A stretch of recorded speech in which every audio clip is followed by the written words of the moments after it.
In last video, we just covered day 1 to 7. Today, we cover day 8 to 15. First you watch first part of this video.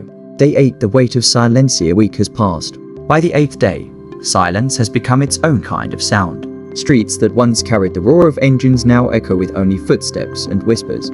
Without electricity, modern noise has evaporated. But silence is deceptive. It makes every sound sharper: boots on pavement, doors creaking open, dogs barking in the distance. For survivors, this silence is a warning. You are never truly alone. Food is running lower. Those who ration carefully still have cans, rice, oats. The unlucky are scavenging abandoned shops, pulling dented cans from dusty shelves. For some, hunger is already gnawing at the edges of their strength. Day 9, water was begin be the 9th day. Water is no longer just a need. It is a weapon. Public taps, streams, even fountains become points of conflict. Some guard them fiercely, others fight to access them. Without power, pumps cannot push water into high-rise apartments or city towers. The wealthy, once untouchable, are now as thirsty as anyone. Those who prepared with purification tablets, filters, or the knowledge of boiling are ahead. They sip cautiously, stretching every drop. For others, thirst leads to desperation, and desperation leads to mistakes. Contaminated water spreads sickness, and in a world without hospitals or medicine, sickness is often fatal. Day 10. The darkness spreads insidious in the 10th day. Survival is no longer about just food or water, it is about the mind. Depression, anxiety, and fear creep into every waking hour.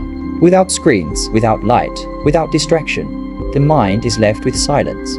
Survivors begin talking to themselves, staring at walls, losing track of time.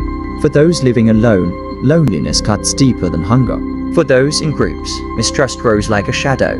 Every bite of food, every sip of water becomes a question. Who deserves it more? By nightfall, even the strongest feel the weight of despair.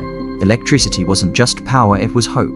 And now, hope feels dim. Day 11, the first collapse. In the 11th day, the first collapses happen. Bodies weakened by hunger and thirst simply stop moving. The sick, the elderly, the fragile, they cannot last without medicine, refrigeration, or care.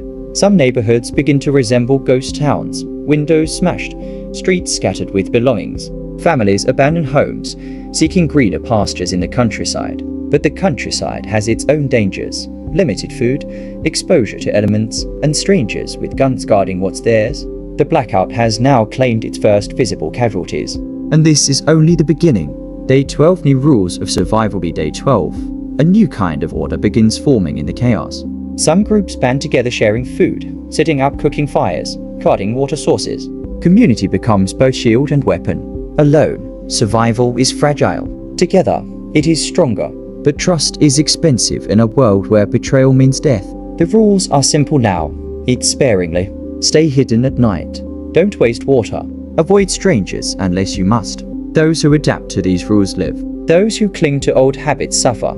Day 13, the firelight age. In the 13th day, cities glow again, but not with neon, not with electricity. With fire, campfires burn in alleys. Candles flicker in windows.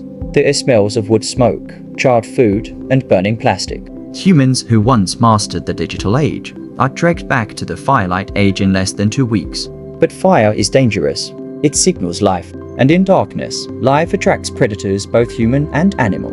By now, crime has shifted. It is not about money or gold. It is about food, water, batteries, and medicine. In the absence of power, currency itself has collapsed. The new wealth is survival. Day 14. The new hunters. 2 weeks into the Blackout, the world feels ancient again. Hunters emerge not for sport, but for survival. Some take to the forests, seeking deer, rabbits, birds. Others hunt in the cities, not animals, but people. Armed gangs roam streets, breaking into homes, searching for supplies. For the prepared, survival now means not just storing food but protecting it. Hiding supplies underground, moving at night, creating the illusion of emptiness so predators pass by. The city has transformed into a jungle, and in jungles, only the most cautious survive. Day 15, the turning point. Be the 15th day. 2 weeks into the darkness, survival is no longer temporary. It is reality. The unprepared are gone, fled, sick, or dead. The survivors who remain are those who adapted. Their homes are dark, their routines disciplined. Every calorie is counted, every drop of water guarded, every sound measured. But this is only half the battle, because now the real challenge begins. Not surviving the blackout, but surviving each other. At the end of day 15, one truth becomes clear. Electricity created civilization. Without it, we are sliding backward fast. To be continued in part 3, days 16 to 22. Collapse into chaos and rural survival. So please like and subscribe and ready for the next video.